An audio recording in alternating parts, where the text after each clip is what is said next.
Hello दोस्तों, कैसे हैं आप सब। बच्चों, हम HCV सर ने कंसेप्ट ऑफ फिजिक्स जो बुक लिखी है उसकी पढ़ाई कर रहे हैं। उसमें बेटा हमने चैप्टर 1 पूरी तरह से कंप्लीट कर लिया है। इसके बाद यहाँ से हम आगे मूव करके नेक्स्ट चैप्टर 2 पर ऑलरेडी पहुंच चुके हैं। चैप्टर 2 है बेटा फिजिक्स एंड मैथमेटिक्स, जिसमें हमने लास्ट लेक्चर में वेक्टर्स एंड स्केलर्स के बारे में पढ़ना स्टार्ट किया था। आज बेटा उसी सफर को कंटिन्यू करते हुए आज हम next section equality of vectors पढ़ने वाले हैं। तो आइए शुरू करते हैं। HCV सर लिखते हैं, two vectors representing two values of the same physical quantity. जरूरी बात है बेटा, फिजिकल क्वांटिटी सेम होनी चाहिए, तभी आप वेक्टर्स को इक्वल बोल पाएंगे। Are called equal if their magnitudes and directions are same। किसी भी वेक्टर के पास बेटा दो चीजें होती हैं, एक मैग्नीट्यूड और डायरेक्शन। अगर उस वेक्टर के लिए मैग्नीट्यूड और डायरेक्शन दोनों इक्वल आ जाए और वो सेम फिजिकल क्वांटिटी को रिप्रेजेंट कर रहे हैं, तब आप कह सकते हैं कि दोनों वेक्टर्स आपस में इक्वल है। Thus, a parallel translation of a vector does not bring about any change in it। जैसे कि आपके पास मान लीजिए बेटा एक वेक्टर इस तरह से बना हुआ था, आप इसी का एक दूसरा रूप यहां पर बनाना चाहते हैं। अगर बेटा दोनों वेक्टर्स की लेंथ सेम है, दोनों वेक्टर्स का एरोहेड सेम डायरेक्शन को रिप्रेजेंट कर रहा है, तब आप कह सकते हैं बेटा यहां पर कि दोनों ही वेक्टर्स बिल्कुल सेम हो। लेंथ सेम का मतलब मैग्नीट्यूड सेम और एरोहेड सेम मतलब वहां पर डायरेक्शन सेम। तो अगर मैग्नीट्यूड और डायरेक्शन दोनों सेम हो जाते हैं, then we can say the vectors are equal. यहां से एक कंक्लूजन आपको समझ आना चाहिए कि दो वेक्टर्स को आपस में इक्वल बोलने के लिए उनका सेम फिजिकल क्वांटिटी होना जरूरी है, साथ में उनका मैग्नीट्यूड और डायरेक्शन भी सेम होना चाहिए। इसका मतलब सर ने यहां से कंक्लूड किया कि एक वेक्टर को उसके पैरेलली आप शिफ्ट कर सकते हैं, क्योंकि पैरेलल शिफ्ट करने पर ना डायरेक्शन बदलती है ना मैग्नीट्यूड बदलता है। तो इस बात को ध्यान रखिएगा, अलग अलग समय पर हम इस कंसेप्ट का यूज कर रहे होंगे। नेक्स्ट आर्टिकल है बेटा आपके पास section 2.3 addition of vectors. Vector का एडिशन कैसे होता है ये बेटा हमने लास्ट लेक्चर में देखा था, बट वहां पर हमने सिर्फ इसको थ्योरेटिकली देखा था, कंसेप्चुअली देखा था। अब समय आ चुका है बेटा, हम इसका एक फॉर्मूला भी डिराइव करेंगे, जिस पर एग्जाम्पल 2.1 भी सर ने दिया हुआ है, उसे भी हम देखेंगे। तो आइए शुरू कर रहे हैं बेटा, addition of vectors. The triangle rule of vector addition is already described above. क्या था बेटा कि अगर दो वेक्टर जो सेम सेंस में हो, उन्हें ट्राइंगल की दो साइड्स की तरह बनाया जाए, तो तीसरी side in opposite sense will give you resultant A vector plus B vector. तो if a vector and b vector are the two vectors to be added, a diagram is drawn in which the tail of b vector coincides with the head of a vector, ताकि वो same क्रम में रहे। The vector joining the tail of a vector and head of b vector, यहां पर ये वाला जो वेक्टर है, the vector sum of a and b, ये जो वेक्टर बनेगा ये वेक्टर सम बनेगा a और b का।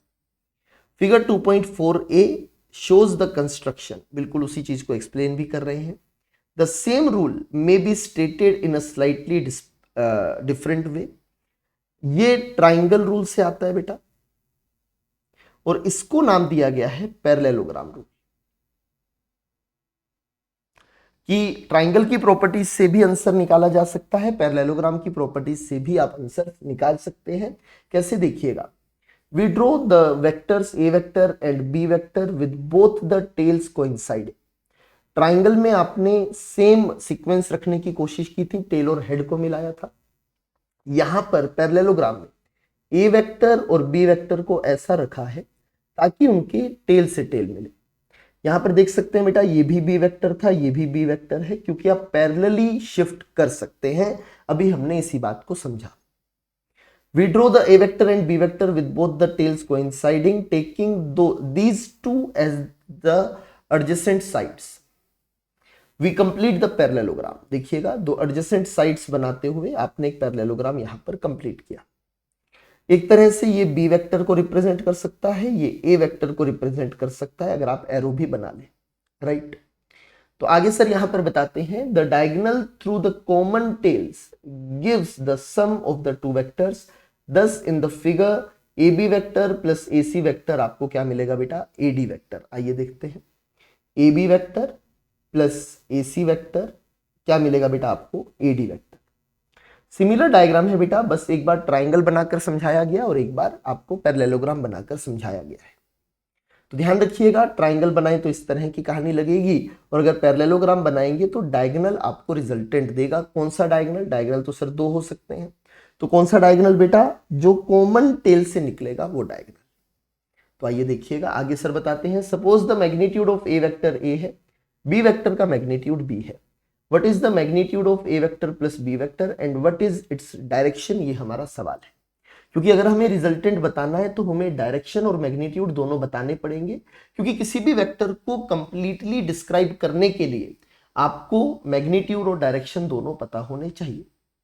Suppose the angle between A vector and B vector is theta, it is easy to see from the figure 2.5। देखिएगा, A vector और B vector के बीच के एंगल की बात हुई है। मैं बेटा यहां पर एंगल के बारे में भी थोड़ी सी चर्चा करना चाहूंगा। लोगों के मन में एक डाउट आता है कि यहां पर ये रहा ए वेक्टर, बी वेक्टर ये भी हो सकता था, तो एंगल बिटवीन द वेक्टर्स ये क्यों नहीं लिखा, एंगल बिटवीन द वेक्टर्स ये वाला क्यों लिखा, आगे वाला क्यों लिखा, या फिर हमने टेल और हेड के बीच में ये एंगल क्यों नहीं बना दिया, हमने यहां पर टेल टू टेल मिलाकर जो एंगल बना वो लिखा। तो बेटा एंगल बिटवीन द वेक्टर्स को इस तरह से डिफाइन किया जाता है कि ये एंगल हमेशा कब दिखेगा आपको, जब आप टेल को टेल से मिलाएंगे।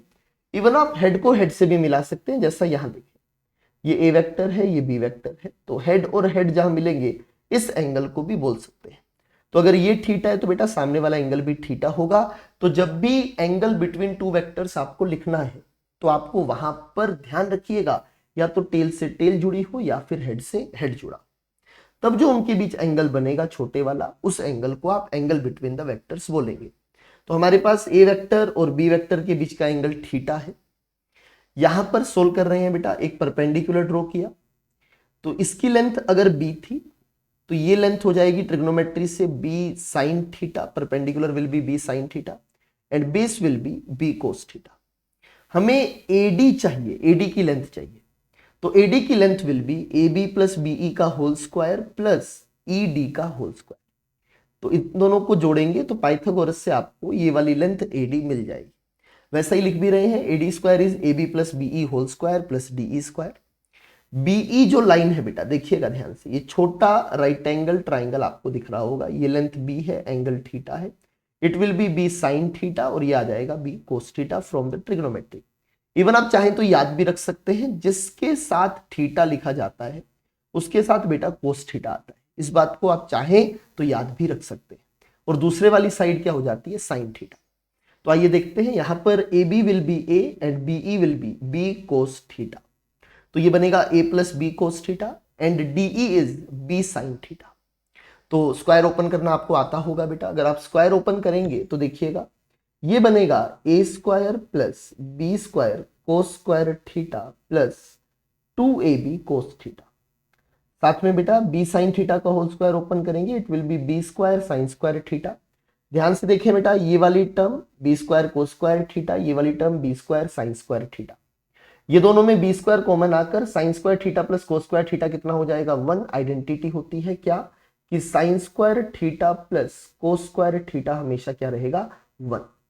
तो यहां पर आप कह सकते हैं कि B square cos square theta plus B square sine square theta कितना आ जाएगा बेटा, बी स्क्वायर।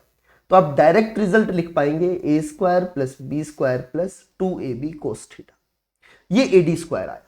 सो आप कह सकते हैं the magnitude of A vector plus B vector is that is the resultant is, आप कह सकते हैं under root A square plus B square plus 2ab cos theta. तुरंत प्रभाव से ये फॉर्मूला दिमाग में छप जाना चाहिए। अभी के अभी बेटा आपको ये फॉर्मूला याद कर लेना, एक बार मेरे साथ में बोलेंगे कि रिजल्टेंट का फॉर्मूला है under root A square plus B square plus 2ab cos theta. अभी के अभी याद हो जाए। It's angle with A vector alpha भी लिखा गया है, आइए देखते हैं कैसे लिखा है।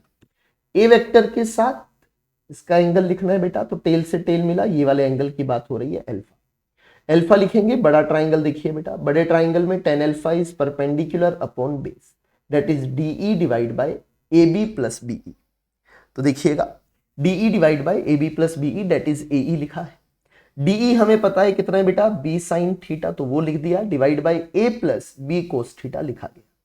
फॉर्मूला है, याद रखना है, ये आपके लिए बहुत जरूरी है। आगे HCV सर एक एग्जांपल भी देते हैं बेटा, अभी मैंने इसका सॉल्यूशन आपके लिए छुपाया हुआ है, तो आप जल्दी से इस सवाल को पढ़ें और तुरंत प्रभाव से वीडियो को पॉज करके खुद से इस सवाल को अटेम्प्ट करें। इसके बाद जो सर ने सॉल्यूशन लिखा है वो मैं आपको दिखाऊंगा और उस पर हम चर्चा शुरू करेंगे।